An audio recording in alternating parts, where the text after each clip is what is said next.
And it is such an honor and a privilege to introduce this next panel. I think it's really critical, this discussion that they will have. It's a testament to the leadership that these women have exhibited.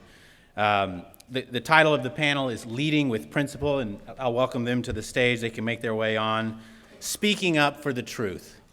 You know, I think that it's easier said than done a lot of times, particularly when you're right in the middle of the battle and you're serving in positions of government. You want to serve and you want to serve the country, and all three of these women have done that. Alyssa Farah Griffin, now of The View, is here. She will be moderating the discussion. She's joined by Cassidy Hutchinson, the former White House aide to Mark Meadows.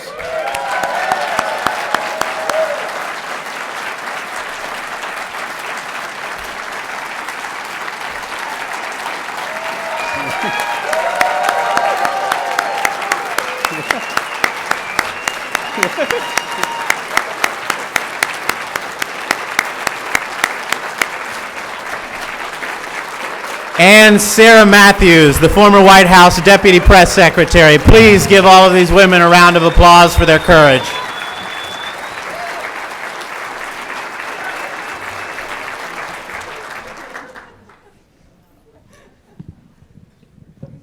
I know.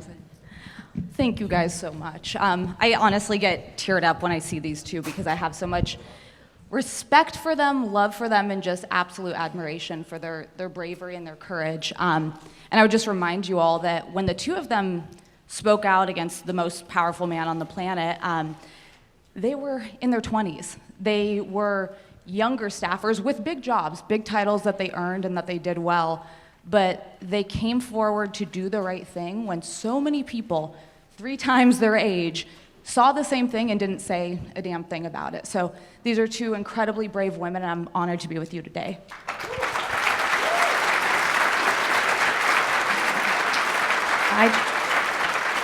I would just like to note, though, that I don't think Cassidy and I would have had the courage to speak out if it wasn't for this woman right here, and I know Cassidy agrees with me, so we thank you for being an inspiration to us.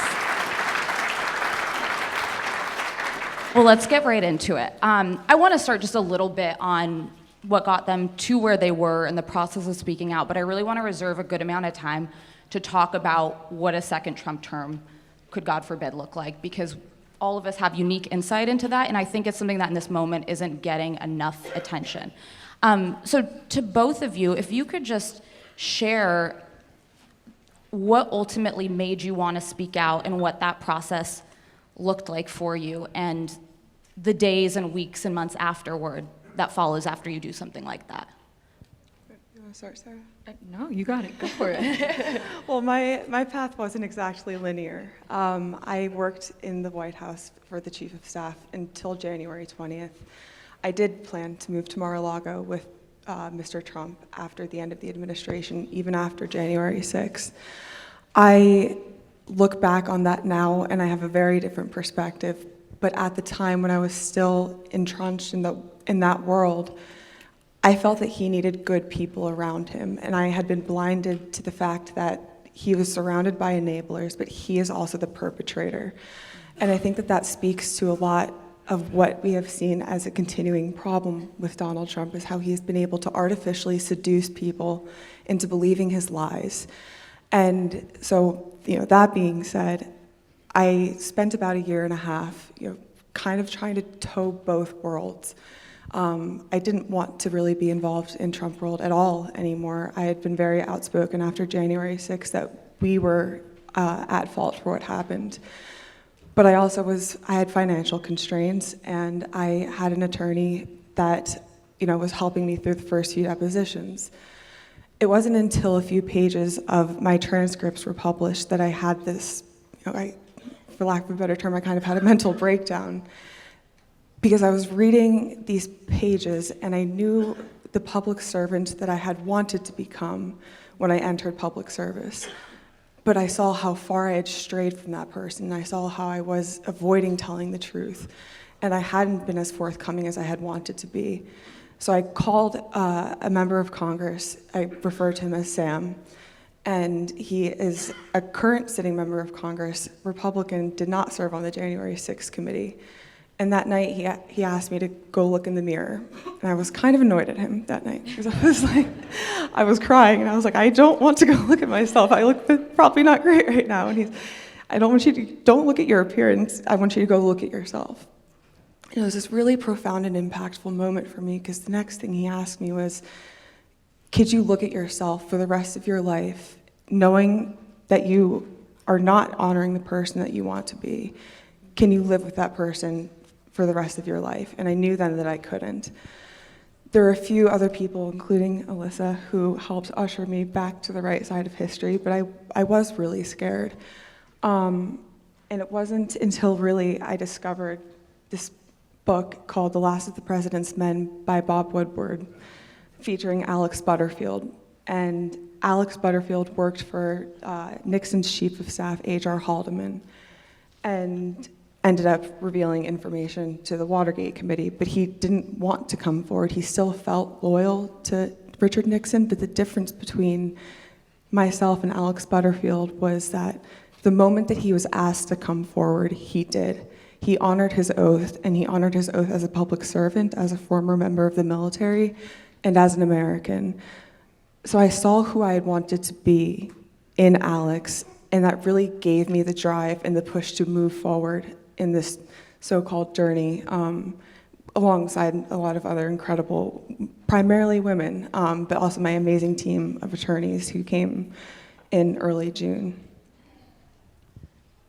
So I think I have been asked, was it on January 6th that you decided to resign? And yes, that was, I think, the tipping point for me, but it was kind of a slow burn that had started after the election. Because on election night, I remember sitting in the West Wing and seeing the results coming in and knowing that Georgia was not trending in the way that it should be for a Republican candidate. And I remember telling this room full of people, we lost. There is no coming back from this. And people were saying, but we might wake up tomorrow, things could be different. And then obviously that evening, I think it was like 3 a.m., Donald Trump went out and declared victory. And I felt really uncomfortable by that. And so it was kind of from that day moving forward, and as he started to cling to these conspiracy theories to try to explain away how he could lose to someone he perceived as weak as Joe Biden, that I became increasingly uncomfortable with staying at the White House. But I felt this duty to finish out the term and see through a peaceful transition. And I had promised my boss at the time, which was the White House press secretary, Kayleigh McEnany, that I would stay on until the end. And so then January 6th came, and we all know what happened that day. And Donald Trump sat back and watched it and enjoyed it. And I was working as a spokesperson for him. And so I think that made my decision to resign maybe a little bit different than other people who were also working at the White House, because my job would have been defending that and walking into the White House gates the next day and acting like everything I saw was fine and trying to have to tell reporters that and defend his lack of action. I just couldn't do that. And so I ended up resigning that night. And then after that, I actually went back to Republican politics, went back to work on Capitol Hill. That was where I got my start. It felt like a safe landing zone for me. And then a couple months went by, and eventually I got connected to Liz Cheney through Alyssa, because Liz had asked Alyssa if she thought that I might be willing to cooperate with the January 6th committee. And obviously I was sympathetic to the cause and believed that there needed to be an investigation. And so then when they asked me to publicly testify, I was more than happy to do so and shed some light on what I saw in the lead up after the election and on January 6th itself, which was that Donald Trump did not care what was happening at the Capitol and sat back and did nothing. I think something that we all spend a lot of time thinking about, and none of us have a clear answer to, but some perspective on, is we're all lifelong Republicans, we're lifelong conservatives. We probably all agreed with about 70% of Donald Trump's policies. I think we were all very open-eyed to his character when we agreed to serve, but came to the decision ourselves that he's commander-in-chief. You need people there of good conscience who take the oath that they swear to the Constitution seriously.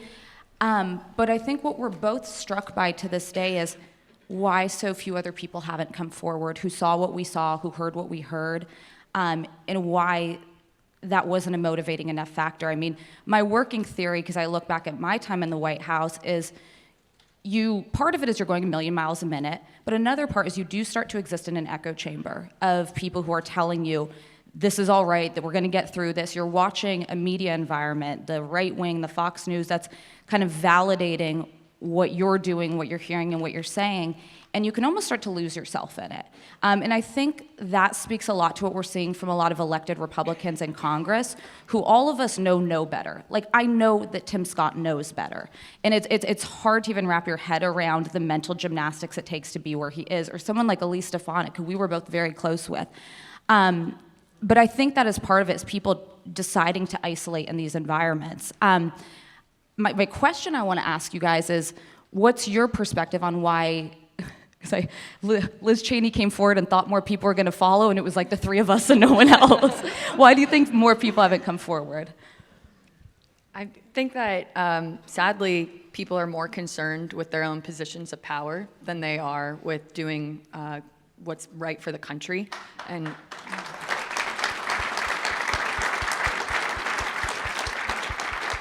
And it's so sad because these people were elected to not serve Donald Trump. They're there to serve their constituents. And they seem to have that confused. And so they're doing his bidding. And they're so concerned of painting a target on their own back. I mean, look, Donald Trump, when people speak out against him, what does he do? He tries to find a primary opponent for those people in their race, so that way he gets them out and gets someone that he approves of in. And so I think a lot of these politicians are using that as a calculus to not speak out. And it's really disappointing, because I think a lot of people probably think, I can't imagine that Donald Trump must be that bad if there aren't a lot of other Republicans speaking out. Well, they're not saying anything. There's only these, couple of people who seem disgruntled, or, what have you, or want the limelight or something. They come up with some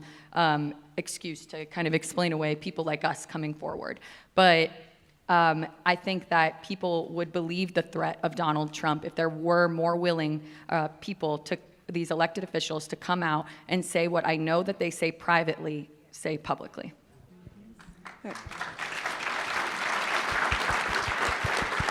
That was brilliant.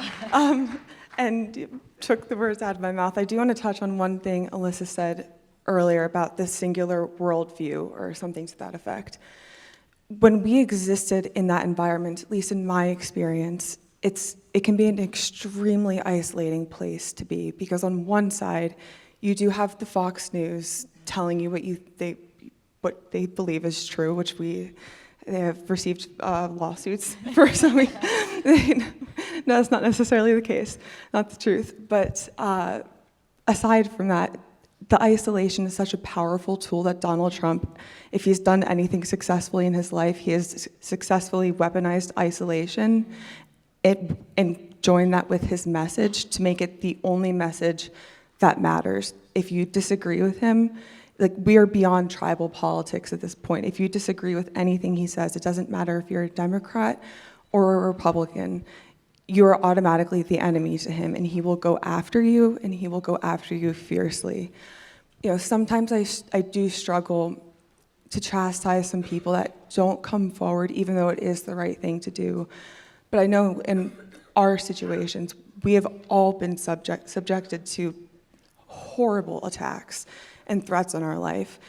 It's not easy to be in this position, but just because it's not easy doesn't mean that it's not worth coming forward. But there are... Thank you.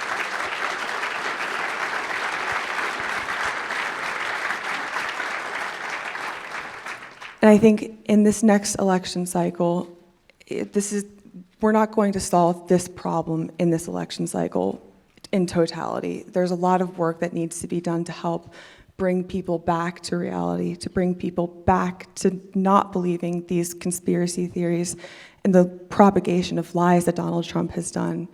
But what we need to do is also practice compassion for people who did fall into that seduction and who were artificially duped.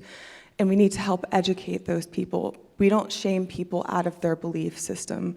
We have to welcome them back. And that's something that in my journey, I consider myself extremely fortunate, where I'm very warmly welcomed to rooms full of wonderful people like you. But that's not the case for everyone. You know, I think of Ruby Freeman and Shay Moss, who are innocent election workers in Georgia. I think about Rusty Bowers, who is trapped inside his home as Donald Trump supporters who Donald Trump and Rudy Giuliani sent to his home while his daughter is passing away inside.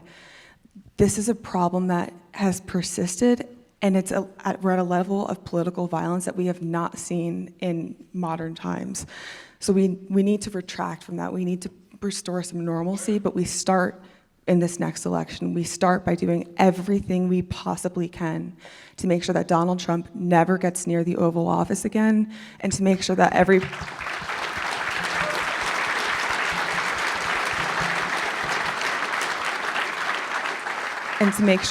member of Congress who has been an enabler of Donald Trump's agenda is also held accountable and voted out of office.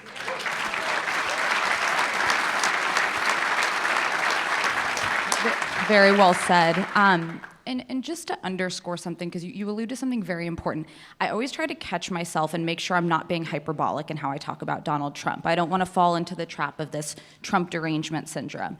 But what I want to tell you as somebody who knew him very well and spent a lot of time with him is the worst things you have heard are only scratching the surface. This is an unprecedented moment that we are in. There has never been, now granted, we're some of the more vocal former Trump staffers, but he has been denounced by all of his most senior staff, something we've never seen in modern American history before. Multiple White House chiefs of staff, multiple secretaries of defense, his former national security advisor, his former White House communications director, people who saw him in the most important decision-making environments have spoken to the fact that he is unfit and that he poses a threat to democracy, and people need to wake up to that.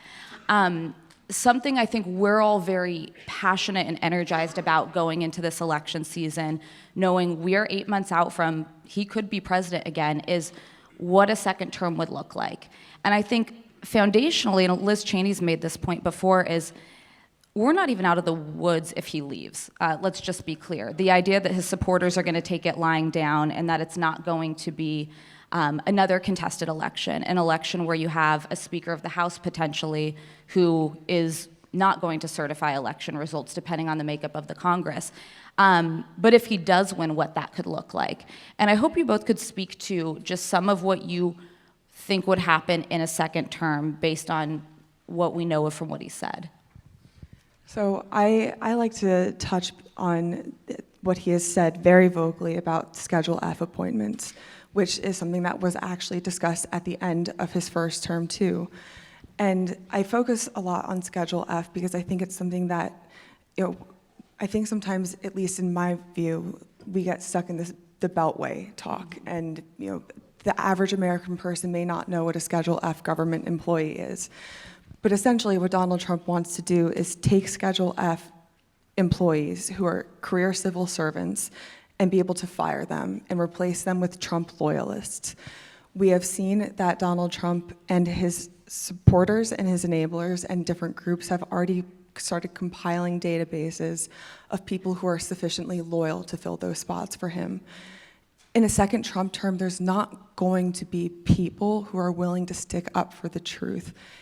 There will be people who are willing to execute Donald Trump's plan and Donald Trump's plan only. That is fundamentally un-American, that is fundamentally undemocratic, and that is, in my view, one of the biggest threats to our constitutional republic that we're facing. Yeah, and I think kind of going off of that too, we see now even in his court cases where he's arguing that he should have presidential immunity. And his lawyers are literally arguing that he would be allowed to, assassinate someone and get away with it because he was acting as president. And I think we should take him at his word when he says things like this, because it's really easy to get desensitized by all the crazy stuff that comes out of Donald Trump's mouth, and I think a lot of Americans have.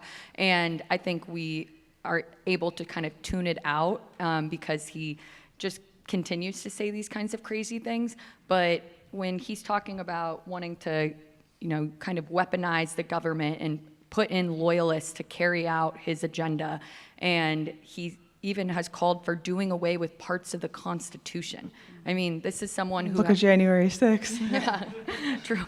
And this is someone who has no regard for our Constitution, no respect for our institutions, and does not care about the rule of law. He actually thinks he's above the law.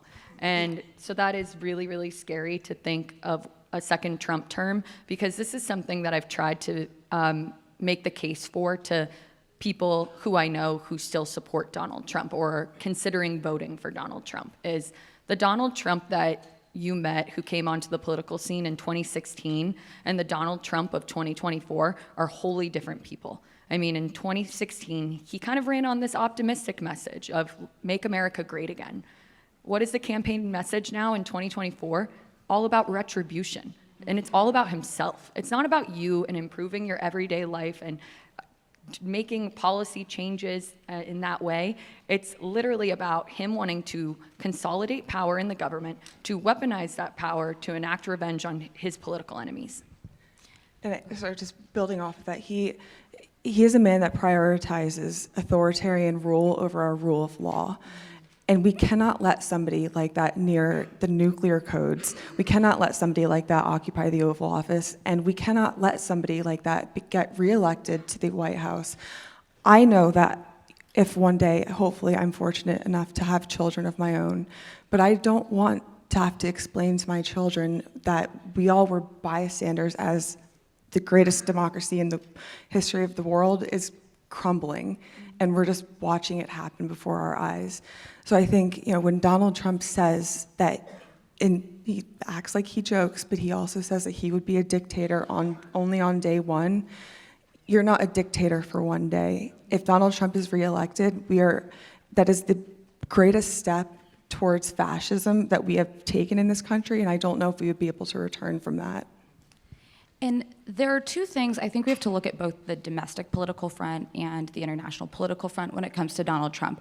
And on the domestic front, the first term, they didn't really know what they were doing. He didn't know how to put it mildly, he didn't know how... It was a learning curve. He didn't know how to use the levers of federal power the way that he will in the second term. And there were also people who got in who were checks throughout. I think a lot of us probably have frustrations that there weren't more, but I think of a comment that Donald Trump made last week saying that if NATO members didn't increase their shares, that Russia should invade them, and that he would essentially do away with Article 5 of NATO. Well, he talked about doing that in the first term. He wanted to do that in the first term. But if not for John Bolton stopping him, and then again Secretary Esper being there to stop him, that could have already happened. Those people won't be there next time. To your point, the Heritage Foundation, the once esteemed Heritage Foundation, is now collecting names to staff a future administration that is full of, as they've described it, Tucker Carlson's, not Ronald Reagan's and Paul Ryan's. So that's what we're looking at, the most powerful institutions in government being staffed with sycophantic loyalists, not people with experience who have a global perspective. And on the domestic front, I just want to say this quickly. He knows how to use the system better. So something that he started to delve into in his term was appointing people in acting capacities at departments. It's a way to bypass Senate confirmation. We intentionally have 3 equal but separate branches of government for a reason.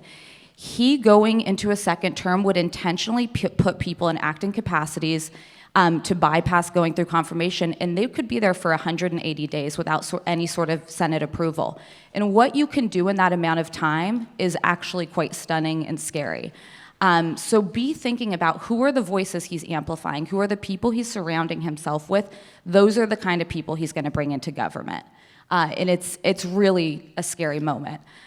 What I want to ask you guys, though, is the future of the party. I think it's hard to be sitting here, the 3 of us, and we're 8 months out from an election, 3 years after January 6th, and it feels like the party's just completely lined up behind him. He's very likely going to secure the nomination basically tonight, if not the first week of March. What can we do in the 8 months ahead? I mean, I'm definitely encouraged by this room of people. It shows me that we might be small, but there's a growing number of Republicans or independents who are fed up with Donald Trump and his chaos and his divisiveness, and who want a return to normalcy in our politics. I mean, I love hearing the message from Nikki Haley, honestly, on the campaign trail. She's been kind of leaning into this about, like, do you want a normal candidate? I think we all crave that. We just want to go back to that. I mean, yes, Republicans and Democrats, we've always fought, but I think that things have just gotten so ugly in the last 10, 20 years. And so I think that I feel encouraged by this room, and I think, at least for me, I want to do everything that I can in the next several months to ensure that Donald Trump is never president again. And I'm hopeful that by speaking out, it will encourage others to come forward. And I mean, even I feel like, as I mentioned with Nikki Haley, like this turn that we've seen from her in the last couple of months, and her getting more aggressive in her attacks against Donald Trump, it really gives me hope. And honestly, too, even in the primary, Chris Christie, Asa Hutchinson, Will Hurd, I mean, their voices were so important. And even if they weren't going to be able to overcome Trump, it shows me that there are politicians out there who have a backbone and who are willing to stand up and say that this is not acceptable. And so I hope that we'll see more of those people start to run for office. And it does concern me, though, too, when I think about the current makeup of our government, because we are seeing a lot of the more kind of normal Republicans start to retire now. I mean, recently we had Mike Gallagher from Wisconsin say that he was going to retire. He's like in his 40s, and he was the chair of a committee. And he is so fed up with Washington, clearly, that he wants to be as far away from it as possible, and he's going to retire. And so it makes me saddened, though, because we need more people like Mike Gallagher in Congress and less people like Marjorie Taylor Greene. And so I really hope that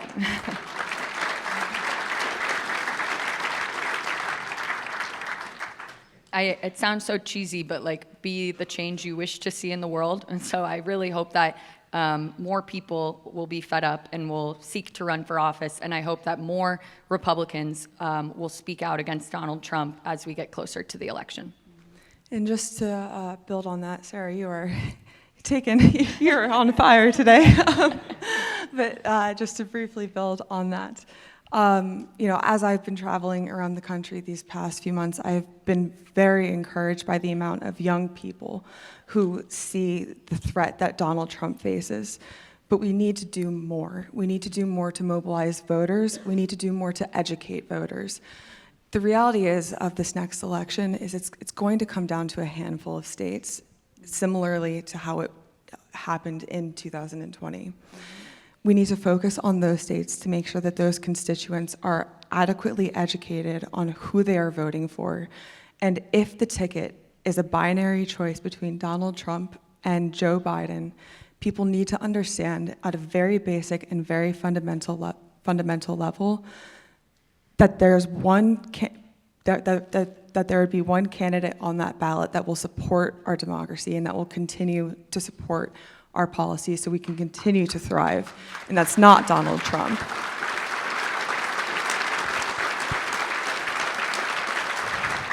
But in saying that too, we can't just focus on Donald Trump. Donald Trump is a big part of the problem, and I do not want to underscore that.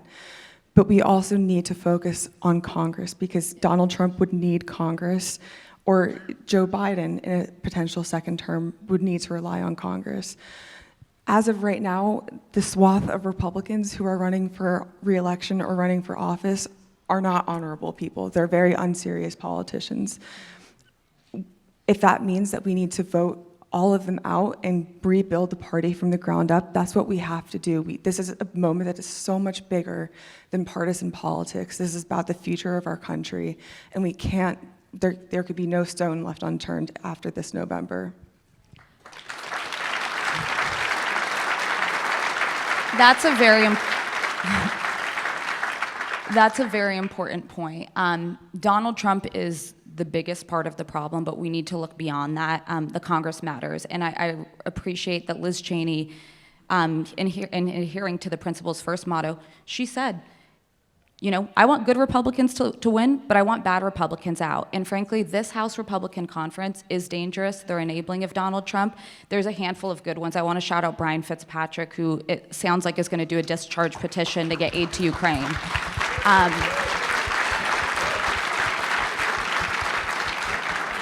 But if you are someone who is continually lying to the public, you are withholding critical aid from our allies, you're refusing to secure our southern border, to deny a win to the Biden administration, get the hell out. That's not what we need. We need people who hold Trump accountable. Amen. Something I want to add to, just kind of piggybacking off of this idea of Republicans and these people in the House kind of being a threat in terms of them being willing to do whatever it is for Donald Trump. It's so funny because looking at the current Speaker of the House, Mike Johnson, and he really isn't much of a speaker at all, is he? Because he really, he makes Kevin McCarthy look like Nancy Pelosi, basically. Oh, I'm sure Kevin will love that one. But he really does. I mean, it's really sad, and he actually has such a moment right now to fundamentally impact the history of the world with this aid to Ukraine. I mean, like, if we do not send them this money, they are probably going to run out of resources and ammunition in a matter of weeks. It's not even months, it's weeks, is what I heard a member of Congress say on TV recently who had a briefing on it. And that is so concerning. And the House, I believe, is currently on recess until February 28th. And yeah, for the last 2 weeks, that's what they've been doing. And instead of in there doing their jobs and passing this aid bill, because I think that this could send a message in the wake of Navalny's death that America is going to stand on the side of freedom and not side with evil and Putin. And it's really unfortunate, though, that it appears that Speaker Johnson is just a puppet for his puppeteer, Donald Trump. And for Vladimir Putin.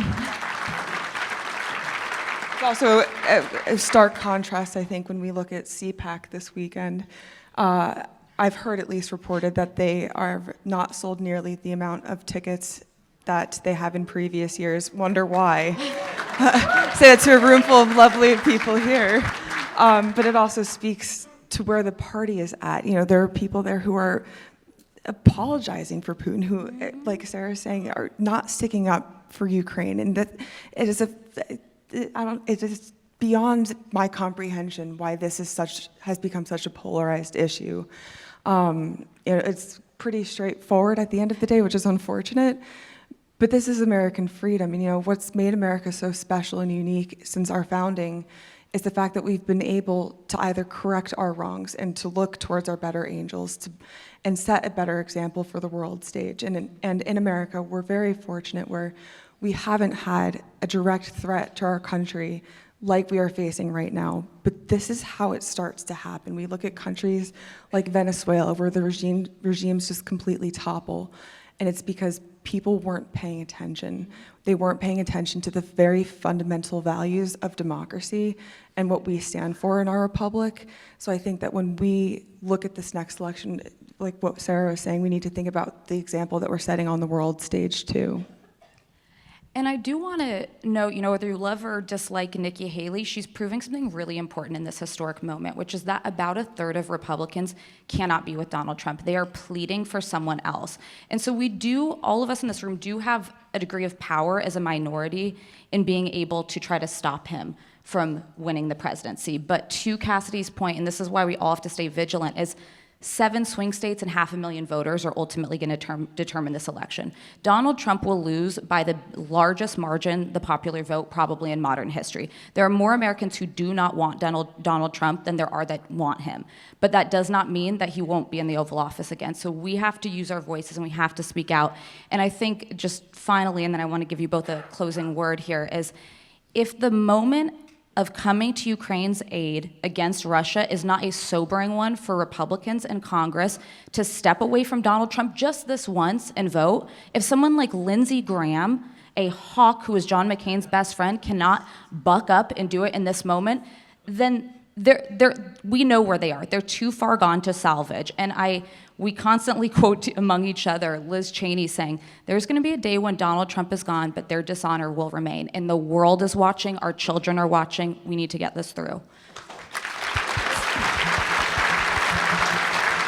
Final thoughts, parting words. Well, I echo everything Alyssa just said, and just in brief closing, I want to thank you all seriously from the bottom of my heart for being here today, but for listening. And one of the biggest fears that I had before I came forward and spoke out was that people wouldn't listen. I think in our society right now, we have an issue where we so often talk to be heard, but not talk to be listened to. And the fact that you all are sitting here today listening to us speak, that gives us a platform, that brings legitimacy to the fact that Donald Trump is a fundamentally dangerous man. The more that we can create environments where people feel that they are being listened to and that their thoughts are also heard. You know, my story is a cautionary tale of what can happen and almost did happen, but this, you know, it's not a story of complete retribution for myself. This is an arc. It's something that I work towards every single day. And honestly, some of the most difficult days for me came after I testified, because that's really when I began to process the magnitude of how dangerous of what I was involved was in. So the only thing that else I guess I would say is, you know, in this next election cycle, please just keep using your voices. Please just keep talking to people. Please just keep listening. And that the only way that we get out from this is if we come out from underneath of it. But it takes all of us coming together, regardless of our political affiliation, to do so.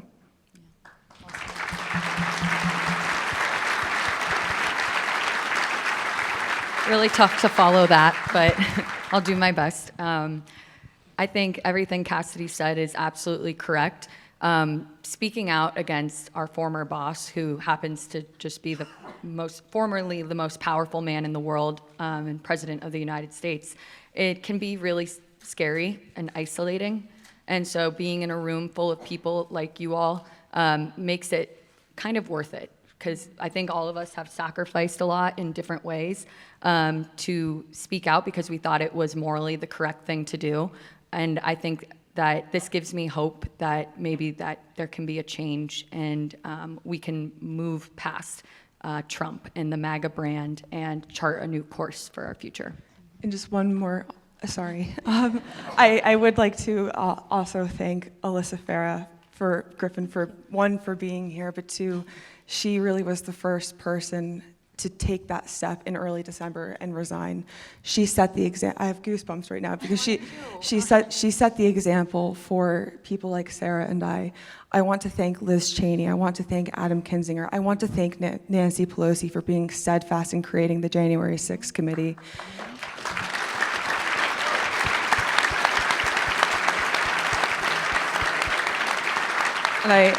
And finally, I want to thank and pay tribute to the work that there is currently going on in a lot of different court systems in America, and that we respect the court process as it plays out. But there will be a day where the courts will rule, but we can't rely on the courts to stop Donald Trump. We have to stop Donald Trump, and that's what we need to do in these next few months. Thank you, Sarah Matthews and Cassidy Hutchinson.